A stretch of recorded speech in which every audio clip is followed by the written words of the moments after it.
we thought we'd spice it up a little flavor, free agency flavor.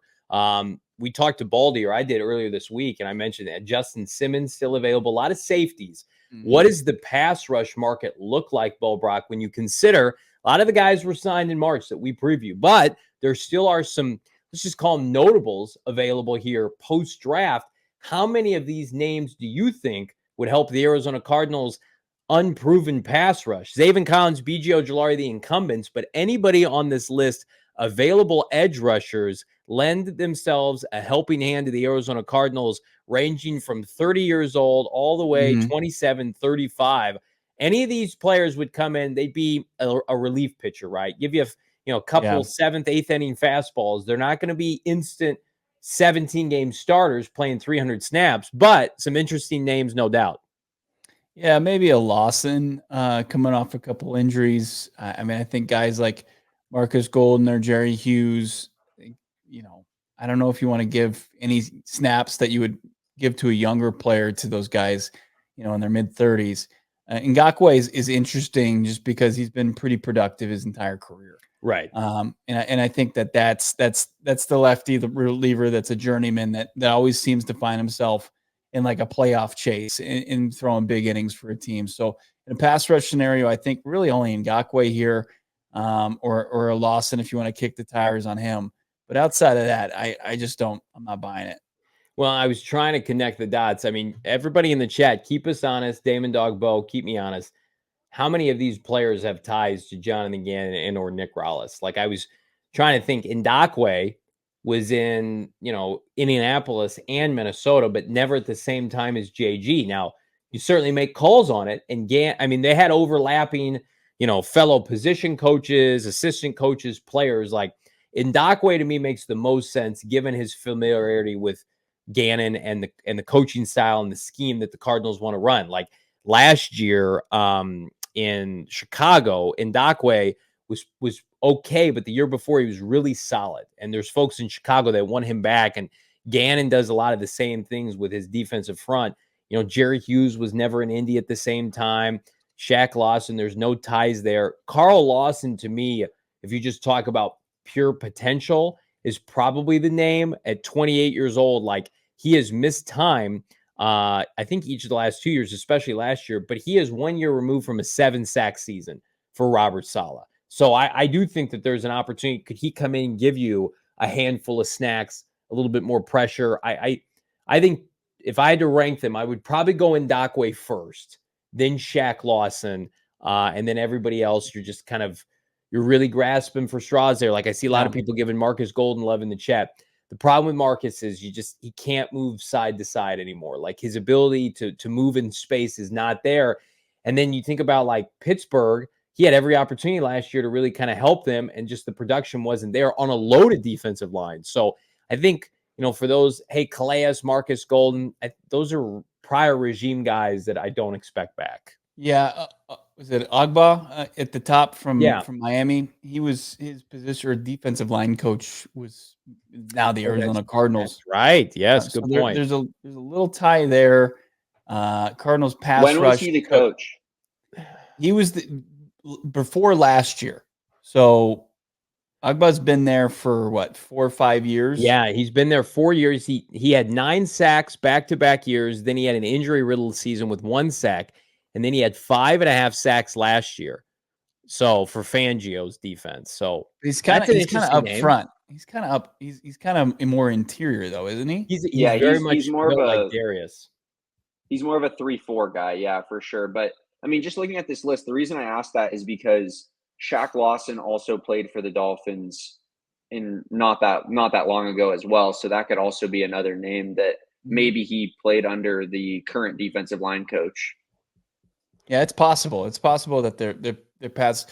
The Cardinals, their coaching staff now is littered with guys. It doesn't just have to be JG sure. or Rallis or Petzing, because their position coaches, like they actually have been in the league for a long time. It's not like, hey, they came from this university or whatever. I mean, Rodriguez, who's their pass rush coach, he made the move from Arizona State, and he's got a lot of respect in that locker room. But I will say this, as far as if they're kicking the tires on these guys, something something catastrophic has happened. Either You an think so? injury. You really think Yeah. so?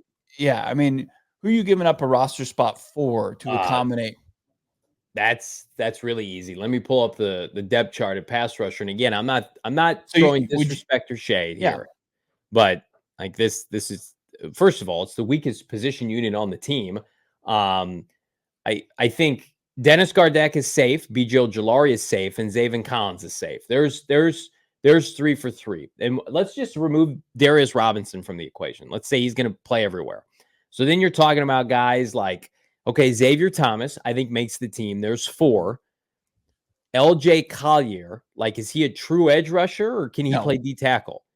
So, yeah. So Cameron Thomas, I think that they would take any of these guys over Cameron Thomas. And then I would say maybe like Victor Dumakaji. I know he's a good special teamer. And I think that's the key. Like, you're not going to get Ngakoue to play teams. Like, but Xavier Thomas will play special teams. Okay. I don't know, man. Like, I can get on board with a lot of these names. I think we're on the opposite end. I think I watched, and again, it was with putrid defensive tackle play, with all due respect.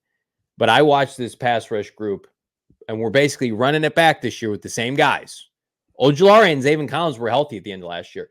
The Cardinals had no juice off the edge. And these guys aren't lifesavers, but it's something. Let's just throw some extra bodies in the mix and see what's going on. Hell, the Cardinals are doing that off every other position. It feels like they're doing that. So I'm with you that they probably really like their group more than I do. The public does, but that doesn't mean it's the right decision.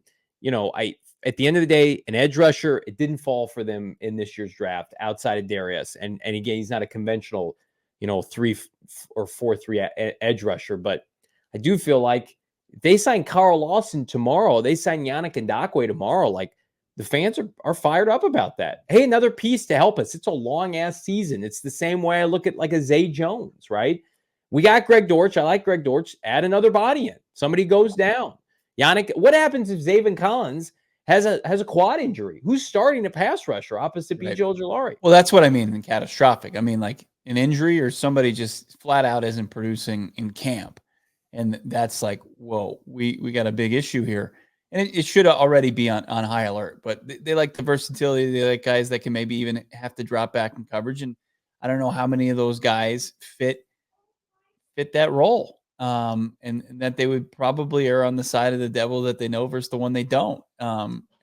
Especially with a lack of like true connections to the coaching staff outside of what we saw from Miami, and maybe Ngakoue at some point crossing paths with some of these guys.